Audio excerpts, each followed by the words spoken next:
5 most insane military disguises that worked. Number 5. Israeli commandos fooled sentries by cross-dressing.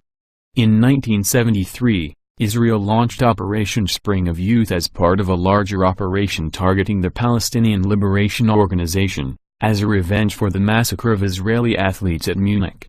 The operation, which targeted Palestinian Liberation Organization leaders living in Lebanon, had to be very stealthy. The Sayeret Matkal Special Operations Force tasked with carrying out the assassinations had to sneak past Lebanese security forces and PLO guards without arousing suspicion. To do this, the Israelis turned to a ridiculous disguise, cross-dressing. After coming ashore on the Lebanese coast on April 9, 1973, some of the Israeli commandos put on dresses and wigs. Pairing up with some of the other commandos, they pretended to be loving couples. After being driven to their targets by Mossad agents, the commandos blasted down the doors and entered the houses of their targets. Other commandos, some still dressed as women, guarded the outside of the residences. The operation was a complete success, with only 2 Israeli commandos killed. Number 4. Explosives disguised as flour that could be eaten. With the OSS aiming to disrupt Japanese operations in Southeast Asia, they turned to chemist George Bogdan Kistiakowsky. He created the perfect explosive that could be disguised as, of all things, flour, and it could be used to bake as well.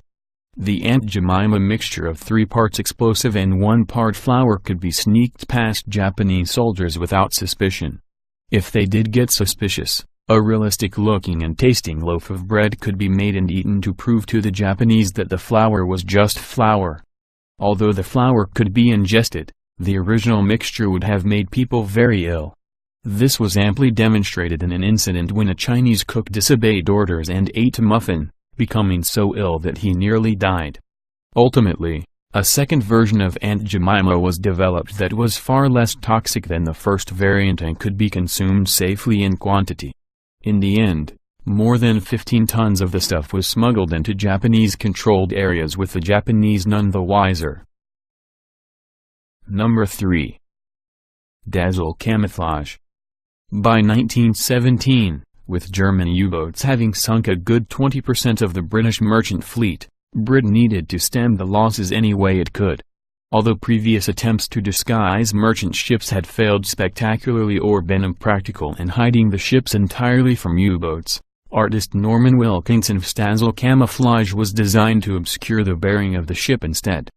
If a U-boat could not tell where a ship was heading relative to itself, the U-boat could not target the ship effectively with a torpedo. Geometric shapes in varying shades of black and white accomplished this by obscuring the bow and other angles on the ship that the U-boats normally used to determine the bearing of the ship. Wilkinson proposed his idea to the Admiralty, who were desperate to stop the U-boats. As a result, they put the idea into practice without much testing. Hundreds of ships were painted with Dazzle camouflage, each with a unique pattern to keep the Germans from being able to identify ship classes based on their camouflage patterns. In the end, there was no official measurement of their effectiveness. But anecdotal evidence and more recent research has indicated that the Dazzle camouflage was effective. Number 2. Man dressed up as king's bride to assassinate king. From 1665 to 1678, the Congo Kingdom in Africa was torn by civil war between 2 major noble houses after the death of the King of Congo. Soyo, a third noble house, controlled another part of the country and regularly meddled in the affairs of the other 2 houses. After Pedro III, a later king of Congo, was forced to flee his capital and then retook it by force, Manuel de Nobrega, a relative of the pretender king that Pedro III had dethroned, plotted his revenge. De Nobrega decided that it would be impossible to dethrone Pedro III by force. Instead, de Nobrega tricked Pedro III by proposing that he marry a woman from de Nobrega's clan to end the more than decade-long civil war and bring peace to Congo. However, de Nobrega secretly disguised himself as Pedro I's bride-to-be. When Pedro III came to claim his bride, de Nobrega got close enough to shoot and kill Pedro III, ending the Congo Civil War. Number 1. U.S. military fooled by wooden logs and haystacks. After the breakup of Yugoslavia and the coming to power of Slobodan Milosevic in Serbia, the Balkans descended into an orgy of violence and ethnic cleansing. The state of Kosovo was particularly badly affected, and Bosnian Serbs strove to remove Kosovar Albanians from the province even if the cost was US-led NATO airstrikes on Serbian forces. Things got even bloodier when the ethnic Albanians began to fight back, forming the Kosovo Liberation Army. NATO started large-scale airstrikes in 1999. During that year, NATO claimed that they destroyed hundreds of tanks and killed thousands of Serbian soldiers. But they were mistaken.